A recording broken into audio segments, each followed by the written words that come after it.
Dr. Norman Geisler reminds us in a brand new book that belief affects behavior, and so ideas have consequences. Likewise, false doctrine will lead to false deeds, he says. In looking at a particular theological perspective, Dr. Geisler indicates that this viewpoint leads people to fail to take personal responsibility for their actions. He also says that this particular viewpoint leads people to blame God for evil. He says that, in point of fact, this viewpoint can have a devastating effect on one's salvation, to say nothing of one's enthusiasm to reach others for Christ, end quote. He says that this viewpoint lays the ground for universalism. He says that it undermines trust in the love of God, and says, quote, "Indeed, this has been the occasion for disbelief and even atheism for many," end quote. He likewise indicates that this viewpoint undermines the motivation for evangelism, and that it undermines the motivation for intercessory prayer. In concluding his remarks on this particular perspective, he says that a careful examination of Scripture reveals that this viewpoint is unsupported by the many texts employed by those people who promote it. When properly understood in their context, those passages do not support their interpretation, and in fact, the Bible does not present this viewpoint at all. We are told in this book that the position under examination is contradictory, that proponents of this view, quote, "go through exegetical contortions in order to make a text say what their preconceived theology mandates that it must say." He says that the Bible is, quote, "seriously lacking," end quote, in verses that support some of the main elements of this system of belief. He says that these people, quote, "misuse," unquote, the text of Scripture, and he bluntly says that the God worshipped by these people, quote, "is not all loving." He describes central aspects of this belief as, quote, "shocking," and on page 205 of this new book by Dr. Geisler, he even refers to elements of this belief as a hideous error. A hideous error. What is Dr. Geisler referring to? What horrible belief could be described by all of these words? This horrible belief, my friends, is called Calvinism. Yes, indeed. These are all words from a new book entitled Chosen but Free, A Balanced View of Divine Election by Dr. Norman Geisler, and they are all applied to Calvinism. Now, if you have seen the book, you say, not really Calvinism. Instead, extreme Calvinism, a new term that maybe you haven't heard of before, because Dr. Geisler identifies himself as a moderate Calvinist. Well, beginning this week, we're going to be taking a look at this new book called Chosen but Free, A Balanced View of Divine Election. There are many, many things to look at, many issues to address. But first and fundamentally, I think the first thing that has to be made clear to anyone who picks up this book to obtain a balanced view of divine election is that you need to know something. This is not a balanced view of divine election. This is a thoroughly anti-reformed, anti-Calvinistic book. The author may call himself a moderate Calvinist, but in point of fact, as we will see, the author rejects John Calvin's doctrine in regards to the sovereignty of God and how that works, that is based upon the decrees of God. He rejects the concept of the total depravity of man as taught by John Calvin. He rejects the concept of the unconditional electing grace of God as taught by John Calvin. He rejects the irresistible grace bringing regeneration to the enslaved will that John Calvin taught. The only thing that could identify this individual as a Calvinist in any way, shape, or form is the fact that he does believe in eternal security, and he rejects the standard Arminian viewpoint that God looks down through the corridors of time and elects people on the basis of seeing that they will have faith in him. However, in 4 out of the 5 points of the system known as Calvinism, Dr. Geisler is opposed to them. So, to call someone who is a 4-point Arminian a moderate Calvinist is to completely change the meaning of words. And that is, I think, my first and most fundamental concern about this book. I believe these issues are very, very important, and I welcome opportunities to hear a vigorous debate on this subject and to, in fact, dialogue in a vigorous debate on this subject. I have often in the past purchased Arminian works that directly denied the fundamental elements of the faith that I call my own, that I proclaim to others. And obviously, as an individual who engages in debates all across the United States, I can't consistently have any problem whatsoever with someone publishing a book where they present their views and argue for their views, especially when those views are against my own. But in each one of those instances, those other books that I've purchased, it was very clear from the title or from the opening arguments that this was an argument against the Reformed position. What I fear in regards to this work is the tremendous amount of confusion that can come into the mind of a person who is attempting to fairly weigh these issues. Because by calling himself a moderate Calvinist while denying and rejecting the fundamental aspects of the Reformed faith, Dr. Geisler is, in point of fact, creating a whole new redefinition of the entire argument.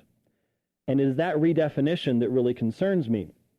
You see, there is a chapter, an appeal for moderation, an appeal to, we would please try to take the center road, shall we say, and not go to extremes.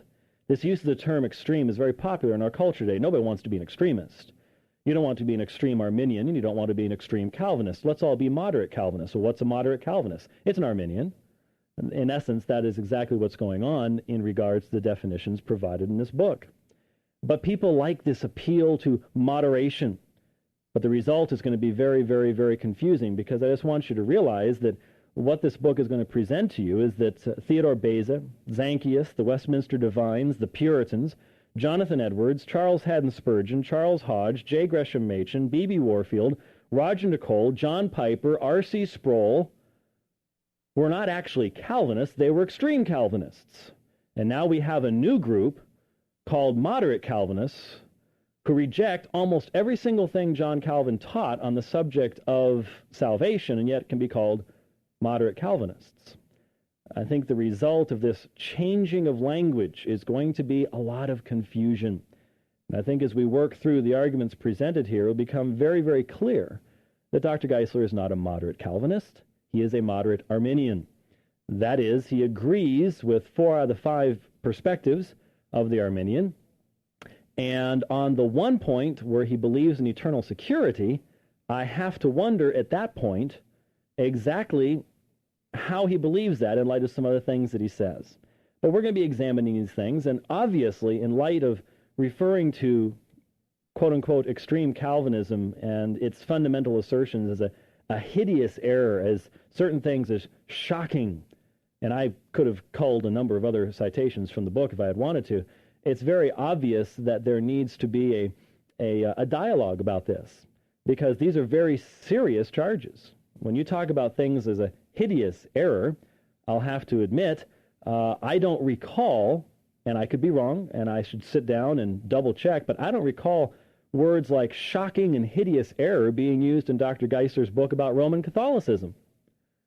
And so if it can be used of the Reformed faith, but not of Roman Catholicism, what does that tell you in regards to the perspectives that are being taken? I think these are issues, and obviously, from my perspective, there needs to be a dialogue and a response, and most importantly, it needs to be done so in a fair manner. That's why I'm going to quote from the book, and I'm also going to be quoting from the books that are quoted in the book, and hope that the individuals listening today and over the next number of weeks will take the time to maybe jot a few things down, jot down a few references, look at a few things, and judge for yourself. Now, it's interesting, a number of years ago, the late Dr. John Geisler wrote a book called Wrongly Dividing the Word of Truth. And R.C. Sproul quotes from this book in his book called Willing to Believe, The Controversy Over Free Will, which is cited in Dr. Geisler's new book. Dr. Geisler is mentioned by the late John Geisler, and here's the words that he said. This is from page 115 of Wrongly Dividing the Word of Truth. In Norman Geisler, the implicit Arminianism of dispensationalism has become explicit. This former Dallas Seminary professor, now at Lynchburg, very clearly makes the divine purposes in salvation entirely dependent upon human choice. Geisler writes, quote, God would save all men if he could. God will achieve the greatest number in heaven he possibly can, end quote. The limitation of the divine will is human will. God will save as many as God can, quote, without violating their free choice, end quote. Divine election is clearly dependent on the human sinner's free choice. No Arminian has ever been more specific in his denial of Calvinistic doctrine than this self-designated dispensational Calvinist. Geisler not only denies the fourth point, irresistible grace, but unconditional election as well, because emphatically he makes divine election the result of fallen man's free will. Now, the next paragraph, I think, would have been very, very helpful if it had appeared in Dr. Geisler's new book, because this is an issue that I believe he does not understand in regards to Reformed theology. Quote, incidentally, the Bible, according to the Reformed understanding, does not teach any divine, quote, violence, end quote, to the will of man. Violence means compulsion and coercion, which Calvinists do not believe any more than do Arminians. Dr. Geisler does not seem to grasp that fact. Now, this was written in 1991, as I recall, and that seems to be the case in 1999 as well, as we will see when we look at the constant attack upon irresistible grace found in Dr. Geisler's book. Now, that very same section is quoted by R.C. Sproul in a much newer work called Willing to Believe. It's a fairly new book. Let me see here. 1997 is the date on that. And Dr. Sproul makes the following comments. What exactly does Geisler mean when he says that God cannot save all men? I assume Geisler agrees that God has the power to change the disposition of the fallen sinner's will to the end that the sinner would then believe. I am confident that Geisler's cannot really means may not. That is, he sees the Reformed view of regeneration and effectual calling as violating the sinner's free will. Such a violation would not be, quote, right, end quote, for God to do. Since the perfect moral character of God restrains him from doing anything wrong, it follows that God cannot do what he may not do. In other words, Geisler's cannot is shorthand for will not. God will not act in such a way that violates the free will of man. This is small consolation to the sinner in hell, who would probably be more than willing to have his will violated to get out of that place. That's Sproul's comment. I continue quoting. The monergistic regeneration, that means one power, God alone regenerates. The monergistic regeneration of Reformed theology, however, does not violate the sinner's will. Indeed, it is a change of the sinner's will wrought by the sovereign agency of God. It is precisely this work of God that liberates the sinner from slavery. It is a strange thing to deem the liberation of an enslaved will as a violation of freedom. It is God's work of freeing, not violating, that is in view. That paragraph should have been in this new book called Chosen but Free, but it is not, because that issue comes up over and over and over again. Now, I turn to the book itself and point out some of the basis upon which this new definition is given. Throughout the text of the book, it is said that there are individuals who are extreme Calvinists, and that would be R.C. Sproul, that would be John Piper, that would be myself. These extreme Calvinists are called extreme Calvinists, according to Dr. Geisler, because they disagree with John Calvin on other issues. Unfortunately, the only issue that is raised at this particular point is the idea of limited atonement. Now, on page 20 of the book, we have a footnote that says, we should note that theologians we classify as extreme Calvinists consider themselves simply Calvinists and would probably object to our categorizing them in this manner. I insert and inject the comment, he is exactly right, we do. I continue. In their view, anyone who does not espouse all 5 points of Calvinism as they interpret them is not, strictly speaking, a true Calvinist. Nonetheless, we call them extreme Calvinists because they are more extreme than John Calvin himself, and to distinguish them from moderate Calvinists. And on what basis are they, in point of fact, individuals who are extreme Calvinists? On what basis do they disagree with John Calvin? Well, page 50 says the following, quote, Even John Calvin was not an extreme Calvinist on this point, for he believed that by Christ's death, all the sins of the world have been expiated. Commenting on the many for whom Christ died in Mark 14:24, Calvin said, "The word many does not mean a part of the world only, but the whole human race," end quote. This means that people like Jonathan Edwards, John Geisler, and R.C. Sproul, who believe in limited atonement, are more extreme than John Calvin, hence they have earned the title extreme Calvinists. So this is the basis upon which the presentation is made, and the assertion is made that these are extreme Calvinists, and therefore there's this other group called moderate Calvinists. Now, logically, if that's the only issue, and that is the only issue that I see raised, then a person who would be a Amyraldian or a four-point Calvinist would be a moderate Calvinist because they'd agree with Calvin, not Dr. Geisler's perspective, where he doesn't agree with any of those other points either, except for the perseverance of the saints for eternal security. So I'm not sure exactly how that works, but throughout the book, this term extreme Calvinism is used to refer to anyone who is a historic Calvinist. Now, I will just mention in passing, and I'm planning on doing an entire program on this later on, probably in the month of July, but I completely disagree with Dr. Geisler's conclusion that John Calvin taught an unlimited atonement as Dr. Geisler presents it. In point of fact, I was deeply disappointed because as I look through the book and as I look through the entire appendix provided that presents quotations from John Calvin, this is, as I believe, appendix number 2 in regards to John Calvin, I did not find a single in fact, it's called Was Calvin a Calvinist? I did not find a single citation of any of the major works currently available on Calvin and the Atonement. For example, Roger Nicole wrote an article in the Westminster Theological Journal in the fall of 1985, John Calvin's view of the extent of the atonement. There is no interaction with Nicole's survey. Robert Peterson wrote Calvin and the Atonement. There is no citation of that. Paul Helm wrote Calvin and the Calvinists. There is no reference to Calvin and the Calvinists in the book. There is an entire doctoral thesis that was published as a book in 1990 by Jonathan Rainbow. Extensive work on the subject of Calvin's view of the atonement, coming to the conclusion that he preached a definite atonement. There is no discussion of that in the book. It is very, very clear that Calvin connected the work of Christ on the cross with Christ's work as high priest and intercessor. And his comments on Christ's intercession and the results of that intercession are picked up by pretty much any Reformed theologian writing in the area. John Owen, obviously, in The Death of Death, in the death of Christ, focused upon this, but there is no discussion of that either. There is, instead, just a number of quotations with very little commentary attached.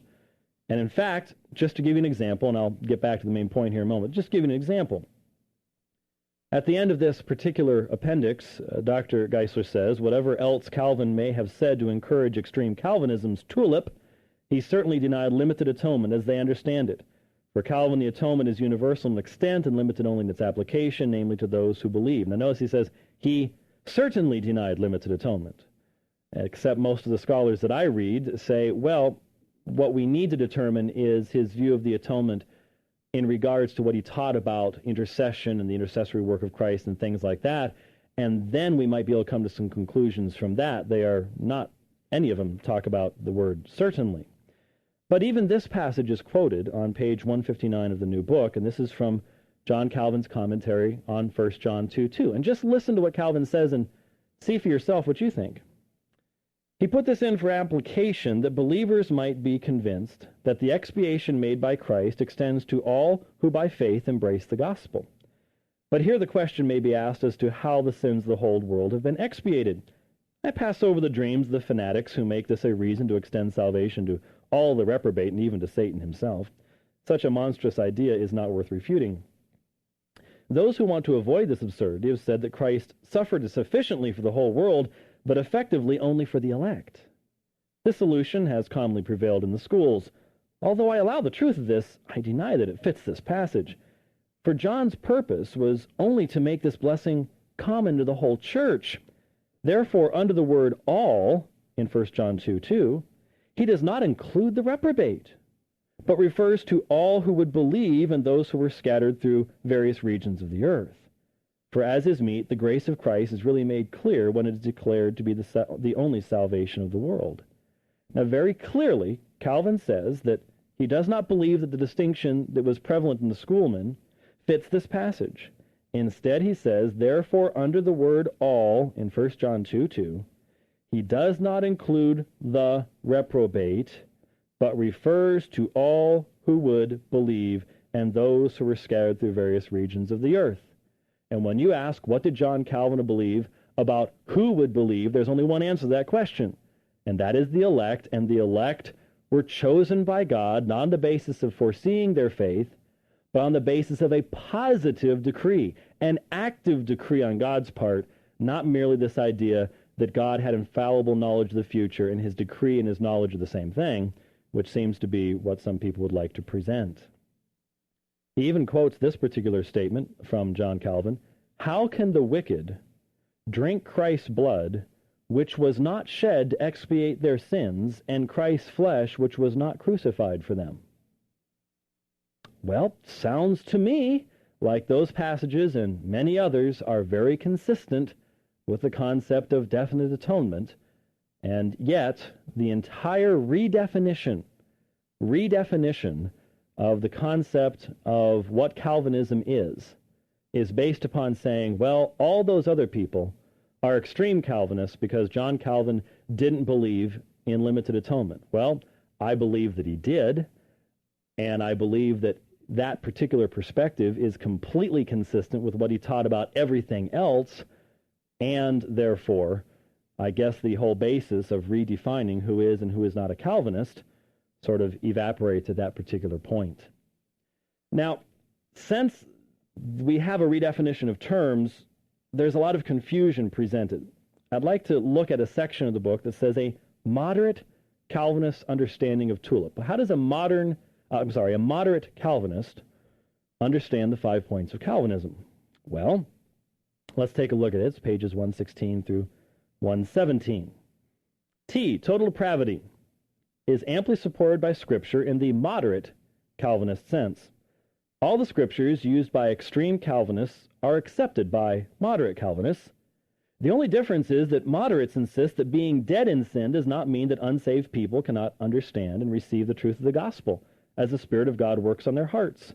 That is, it does not in effect erase the image of God, but only effaces it.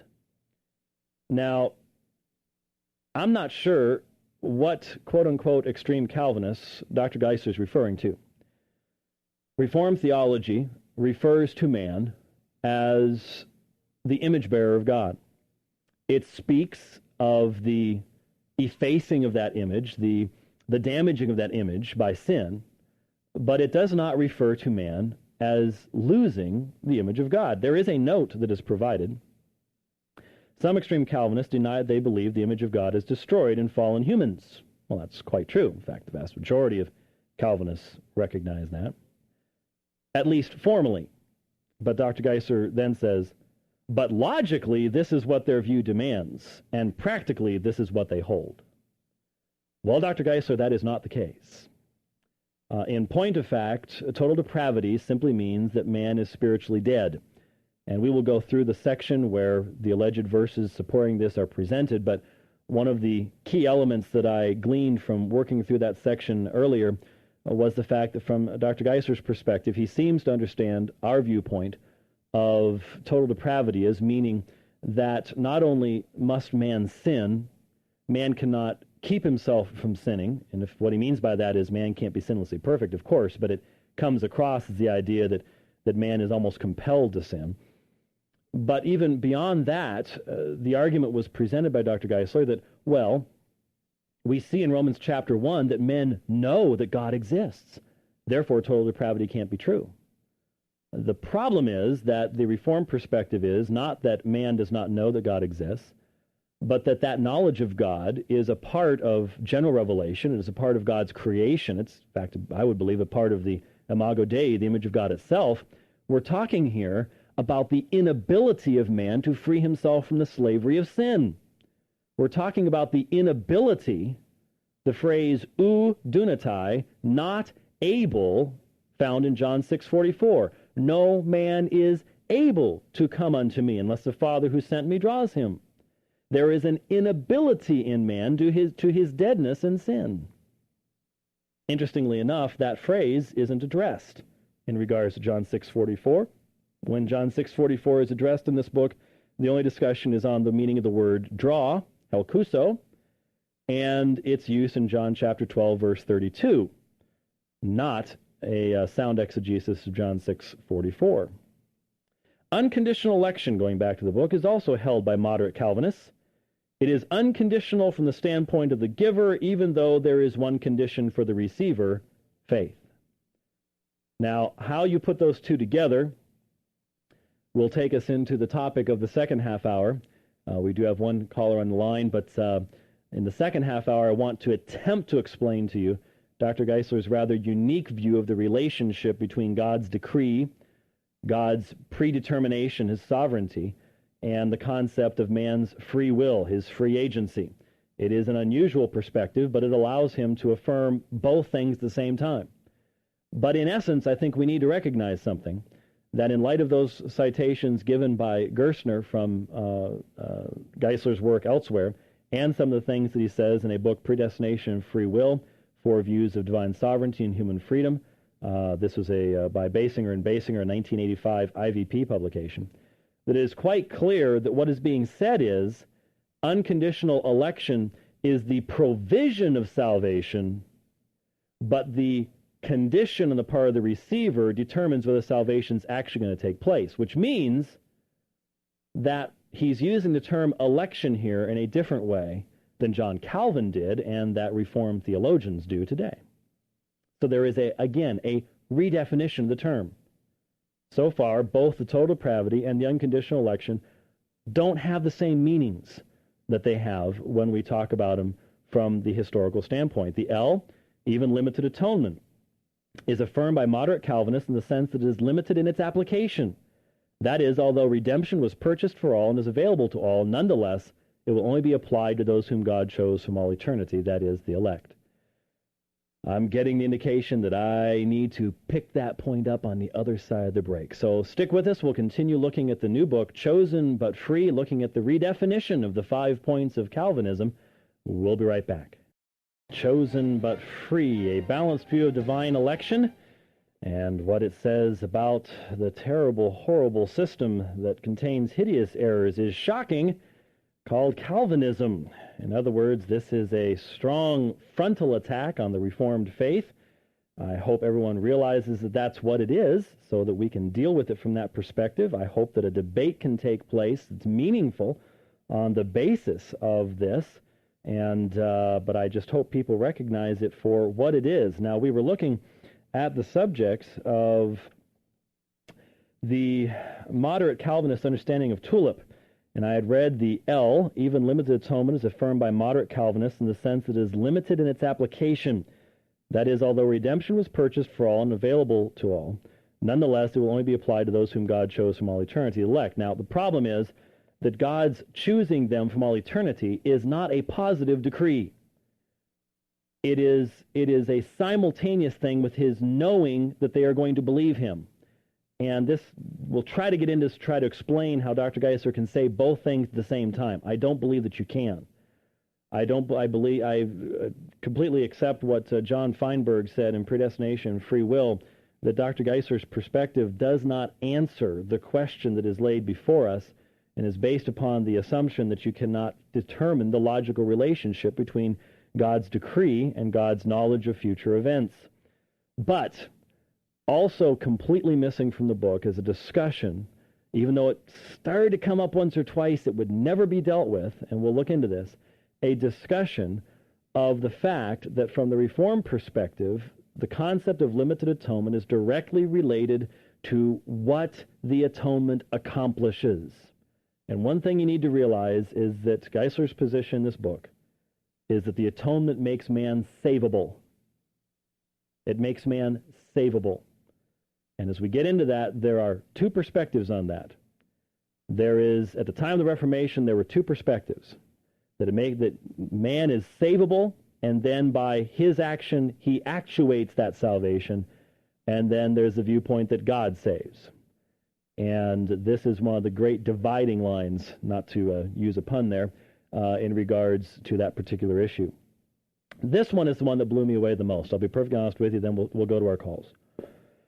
Irresistible Grace comes in for a tremendous amount of attack in this book. Back in 1985, in Dr. Geisler's presentation there, he said, irresistible force used by God on his free creatures would be a violation of both the charity of God and the dignity of humans. God is love. True love never forces itself on anyone. Forced love is rape, and God is not a divine rapist. Those are pretty strong words. They appear again in this book, but the term rape has been removed. In fact, a majority of the presentation from 1985 does appear in this book in slightly edited form. That's a pretty strong perspective, and over and over and over again, in almost every chapter, there is some sort of attack upon the concept of the irresistible grace of God. There is some sort of a denial that since man is dead in sin, that God by his grace raises him up. That God by his grace frees him from the slavery to sin. And that's why I felt it was so important to read that section from Sproul about what we believe about this, because what we really believe about this is nowhere presented in this book. Not once. It is badly misrepresented. I think that's probably the worst misrepresentation in the book is on irresistible grace. But here's the moderate Calvinistic viewpoint. Irresistible grace is held by moderate Calvinists. Irresistible grace is exercised on all who are willing, as was stated in chapter 5. That is, anyone who is receptive to God's work in his heart will be overwhelmed by his grace. Again, anyone who knows what the historical meaning of the phrase irresistible grace is, likewise knows that that's on the exact same level as my saying, I believe in transubstantiation. I just don't believe that the substance of the bread and wine ever changes. I don't believe in transubstantiation, but if I want to redefine the term, I guess I can say that I believe in transubstantiation. And you see, there's so many people struggling with these issues that want to know, well, what is irresistible grace? Folks, irresistible grace is real simple. Irresistible grace is what happened to Lazarus.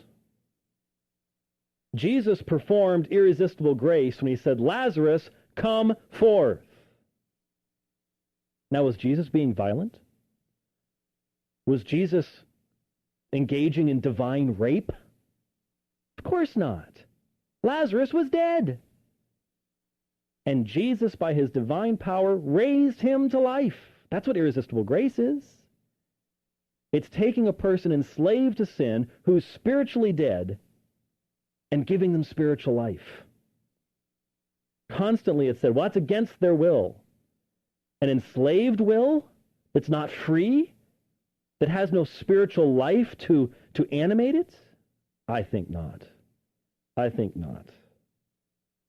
This redefinition of terms will lead to nothing but confusion unless someone stands up and says, wait a minute, let's define our terms here. And I think since we've got about 400 years behind us, those who've been using the term for 400 years have a little better basis for saying this is how we're using it. I think that's an important aspect to point out. We have some callers on the line. In fact, we have a call from way back. Way back in Normal, Illinois. I'm not going to say a thing about what normal means, Chris, okay? Hey. This is a good friend of mine, Chris, from back in Normal, Illinois. Some of you may remember I went back that direction early this year and bothered them for a few days, and they got rid of me very quickly and haven't had me back since. But actually having me back in October, so I guess that means I wasn't too rough to have around, was I? We're looking forward to it, James. All righty. Well, you've got to... Have you been listening to what I've been saying? Yes, I have. Yes, I have. You got my blood boiling. Well...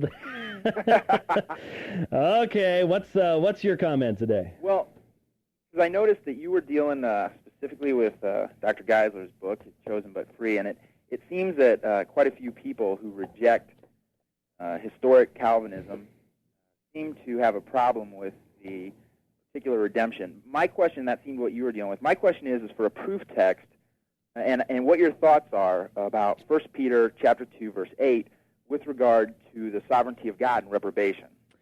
Well, specifically, let's let everybody know what that is. Let me read it from the New American Standard here. And a stone of stumbling and a rock of offense, for they stumble because they are disobedient to the word, and to this doom they were also appointed. Now, guess what? During the break, since I saw what your question was, I took the time to look up Dr. Geisler's comments in this book on 1 Peter 2:8, and let me read them to you.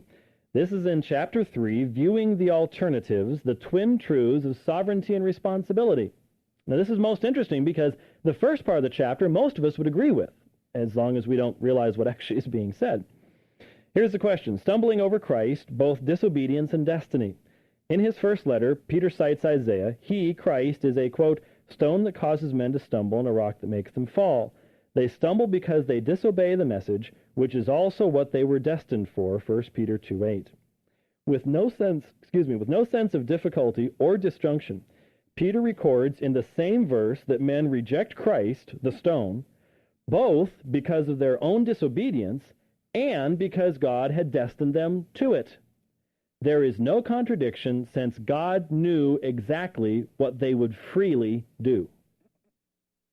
I heard that. End quote.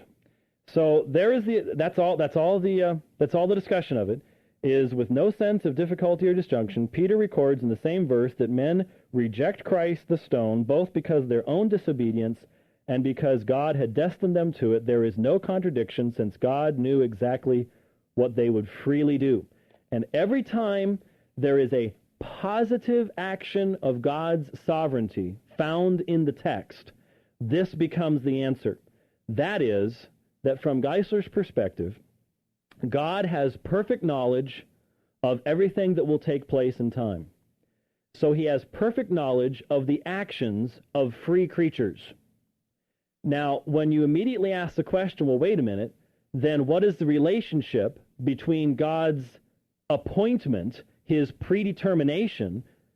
What you end up discovering is that from his perspective, there is no relationship. They are one.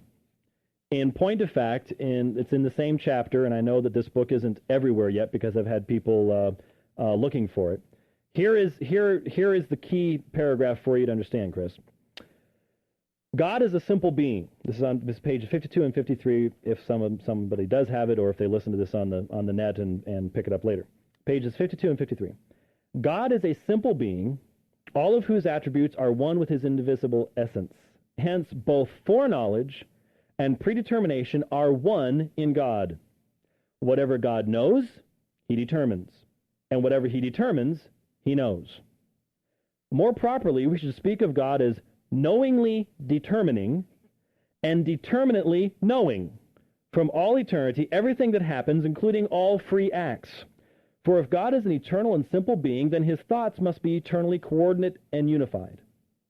According to the moderate Calvinist view, whatever God forechooses cannot be based on what he foreknows, nor can what he foreknows be based on what he forechose. Both must be simultaneous, eternal, and coordinate acts of God. Thus, our actions are truly free, and God determined that they would be such. God is totally sovereign in the sense of actually determining what occurs, and yet man is completely free and responsible for what he chooses.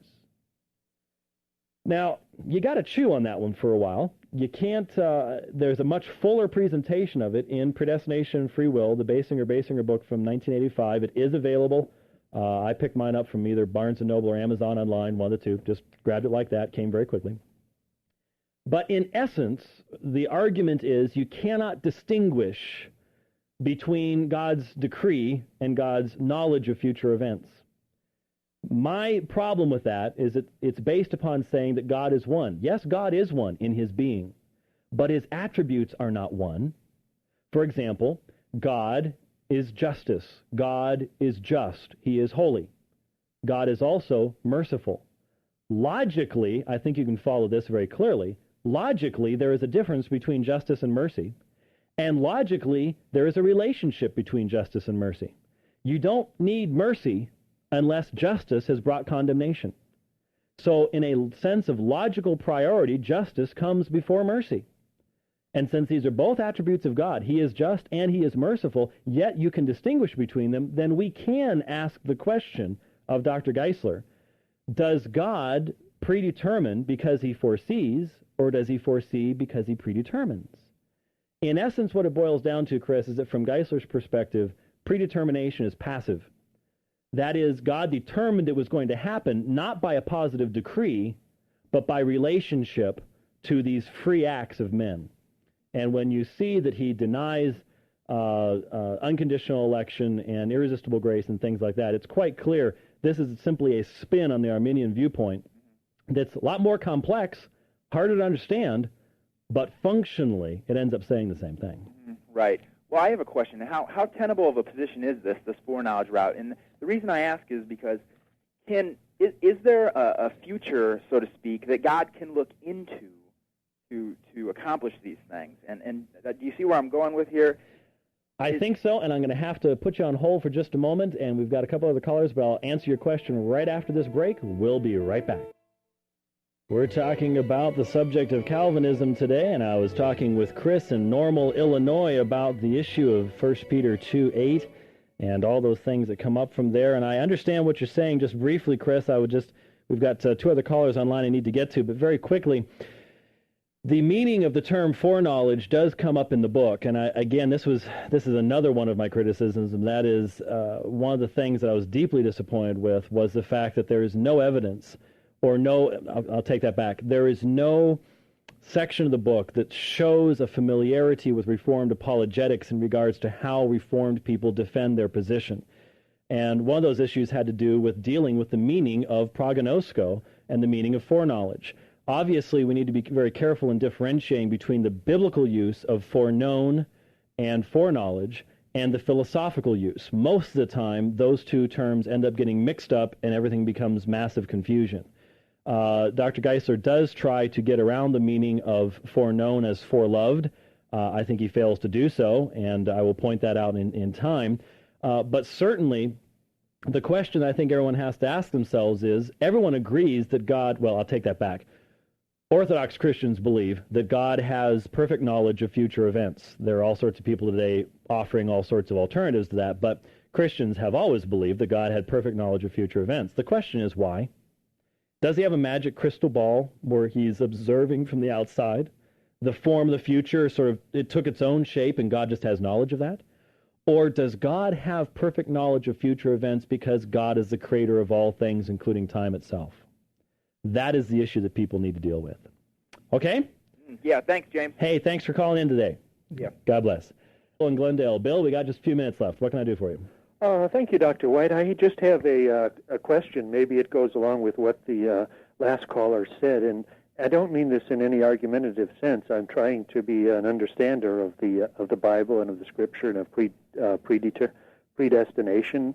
And I was wondering in Romans chapter 1, where Paul wrote to the Romans in verse 16, he said, "For I am not ashamed of the gospel, for it is the power of God for salvation to everyone who believes, to the Jew first and also to the Greek." So I just wondered, does that verse mean that the gospel itself has within itself has the power for those who believe that they can be regenerated because of the power of the gospel? Now, in other words, the last person said about a neutral will. A person is a neutral will, but when they hear the gospel, if they believe that the gospel itself has the power to regenerate them. Well, I don't think you can differentiate between the gospel and the power of God. They're identified as being the same thing. It is God who regenerates, and he does so through the proclamation of the gospel. He doesn't just willy-nilly regenerate a person over here apart from the gospel and regenerate a person over here with the gospel. It is his revelation that he does so through the gospel, through the proclamation of his word. The question is, in regards to who can believe, one of the things that unfortunately we don't like to talk about, but the Bible presents it over and over again, is the fact that the Lord Jesus spoke much of the inabilities of man. He said that no one is able to come to me. And Paul also talked about the inabilities of man. So he says there is no God seeker, for example, in Romans chapter 3, verse 11. So the question is, what is the relationship between man's inability and faith? And one of the things I haven't mentioned yet today is that Dr. Geisler in this book is stridently includes an appendix and repeats over and over again during the course of the book, Calvinists are wrong to believe that faith is a gift. Every man is capable of having saving faith. It is not a gift. And many of us would point to many passages of Scripture that would say that saving faith is a part of the work of God in the heart of his elect people. As Paul said to Thessalonians, not all men have faith. This saving faith that actually saves a person, I believe, is the gift of God, and it is a faith that has an object, and that is God and his promises, which is delivered in the gospel message. It's all one package. You can't start dividing stuff up and putting it on a flow chart and doing stuff like that. But one thing is certain, when Paul says, I am not ashamed of the gospel, for it's the power of God to salvation for everyone who believes, to the Jew first and also to the Greek, his point is, it is the power of God only to those who believe. I went way over my time. Thanks a lot for calling in today. Thanks for listening. We'll continue this subject next week here on The Dividing Line.